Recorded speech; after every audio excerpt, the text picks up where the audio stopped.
ఆ రోజు ముఖ్యమంత్రి గారు చాలా గొప్పగా చెప్పారు, ఒక్క సంవత్సరం అవినీతి చేయకుండా కడుపు కట్టుకుంటే 41,000 కోట్లు ఒక్క దెబ్బకు మాఫీ చేయొచ్చని ఆ రోజు చెప్పారు అధ్యక్ష. వాస్తవం ఏమిటంటే అధ్యక్ష, రైతు ఇంటికి బ్యాంకుకు మధ్య ఇంకా తిరుగుతూనే ఉన్నాడు. చివరికి రైతుకు మిగిలింది ఒడవని దుఃఖం, తీరని అప్పు. 2 లక్షల లోపు రుణం ఉండి కూడా మాఫీ కానటువంటి రైతులు ఒక్క నా సిద్దిపేట నియోజకవర్గంలో 10,212 మంది ఉన్నారు అధ్యక్ష. కానీ ఈ ప్రభుత్వం ఇంకా రుణమాఫీ అయిపోయిందని చెప్తున్నారు అధ్యక్ష. ఈ ముఖ్యమంత్రి మాట నమ్మి 2 లక్షల మీద ఉన్న డబ్బు కడితే ఈ రోజు వరకు రుణమాఫీ కాలేదు, కొత్త అప్పుల మీద పడ్డాయి తప్ప మాఫీ కాక ఇవాళ 2 లక్షల పైన ఉన్న రైతులు తీవ్రమైనటువంటి ఆందోళనలో ఉన్నారు.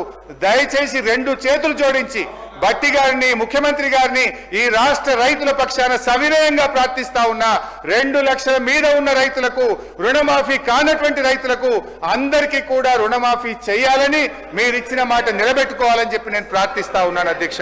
నేను భట్టి గారిని అడుగుతున్నా, మధిర నియోజకవర్గానికి పోదామా, లేదు నా సిద్దిపేట నియోజకవర్గానికి వస్తారా, లేదు ఈ రాష్ట్రంలో ఏ గ్రామానికి పోదామో చెప్పండి. సంపూర్ణ రుణమాఫీ అయిందంటే నేను బహిరంగంగా మీకు క్షమాపణ చెప్పడానికి సిద్ధం. మీరు సిద్ధంగా ఉన్నారా అని నేను అడుగుతా ఉన్నా.